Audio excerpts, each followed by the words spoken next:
Hip joint అన్నది ball and socket joint.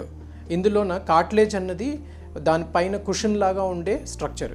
ఇది ఏమిటంటే జాయింట్కి సపోర్ట్ ఇస్తుంది. అండ్ ఈ హిప్ జాయింట్ క్రమేణా ఏమవుతుందని అంటే అరుగుదల రావడం వలన ఆ కార్టిలేజ్ అరిగిపోయి ఇలాగా రఫ్గా అయిపోతుంది అనమాట. రఫ్గా అయిపోయినప్పుడు ఆ సర్ఫేస్ స్మూత్నెస్ పోయి పెయిన్కి దారితీస్తుంది. ఇది ఒక రకమైన కారణం అనమాట. ఈ హిప్ జాయింట్ పెయిన్కి కామన్గా 50s 60sలో ఈ ఫేస్ చేసే ప్రాబ్లం ఇది. చిన్నపిల్లల్లోన ఏమైనా హిప్ ప్రాబ్లమ్స్ వచ్చాయనుకోండి, వాళ్ళకి పెద్దయ్యాక ఆ హిప్ జాయింట్ అరిగిపోతుంది. సెకండరీ ఆర్థరైటిస్ అంటాం. అంటే చిన్నప్పుడు డిస్ప్లేజియా కానీ, పర్తీస్ కానీ, స్లిప్డ్ క్యాపిటల్ ఫీమరల్ ఎపిఫైసిస్ అని డిఫరెంట్ రకాల కండిషన్స్ ఉంటాయి. అవి 40s 50s 60s ఏజ్ గ్రూప్లోన ఆర్థరైటిస్కి దారితీస్తుంది. ఇది ఒక second category of arthritic pain. ఇది కాకుండా మన దేశంలో సాధారణంగా 30s 40sలో ఉన్న వాళ్ళు చూస్తే వాళ్ళకి ఏవాస్కులర్ నెక్రోసిస్ అనే హిప్ కండిషన్ ఒకటి కామన్గా చూస్తుంటాం. ఈ ఏవాస్కులర్ నెక్రోసిస్కి డిఫరెంట్ కారణాలు ఉన్నాయి.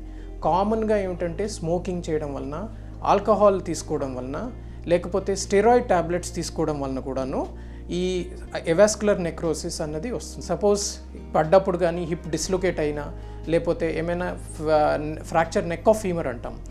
ఈ fracture neck of femur generally age ఎక్కువ అయిన వాళ్ళలో ఉంటుంది. అంటే 60s 70s దాటాక స్పెషల్లీ ఆడవాళ్ళలో ఎక్కువగా చూస్తుంటాం. ఎందుకనంటే ఆ బోన్ కొంచెం సాఫ్ట్గా అయిపోతుంది. ఆస్టోపోరోసిస్ అంటాం.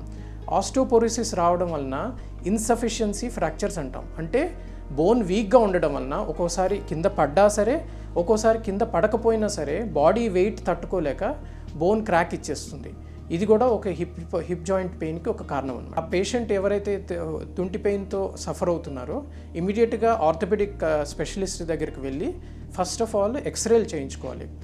90% కండిషన్స్ మనకి ఎక్స్రేల ద్వారానే నిర్ధారణ జరిగిపోతుంది. ఫ్రాక్చర్ ఉన్నా సరే, ఆర్థరైటిస్ ఉన్నా సరే, లేకపోతే రుమటాయిడ్ ఆర్థరైటిస్ కానీ, లేకపోతే ఇన్ఫెక్షన్స్ కానీ, ఈ రకమైన ఏ రకమైన ప్రాబ్లం ఉన్నా మనకి చాలా మట్టుకు ఎక్స్రేల ద్వారా తెలుస్తుంది.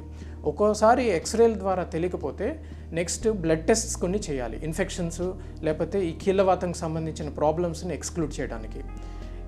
దీంతో పాటుగా ఒక్కొక్కసారి ఎంఆర్ఐ స్కాన్ వలన కూడాను మనకి వ్యాధి నిర్ధారణ అనేది జరుగుతుంది.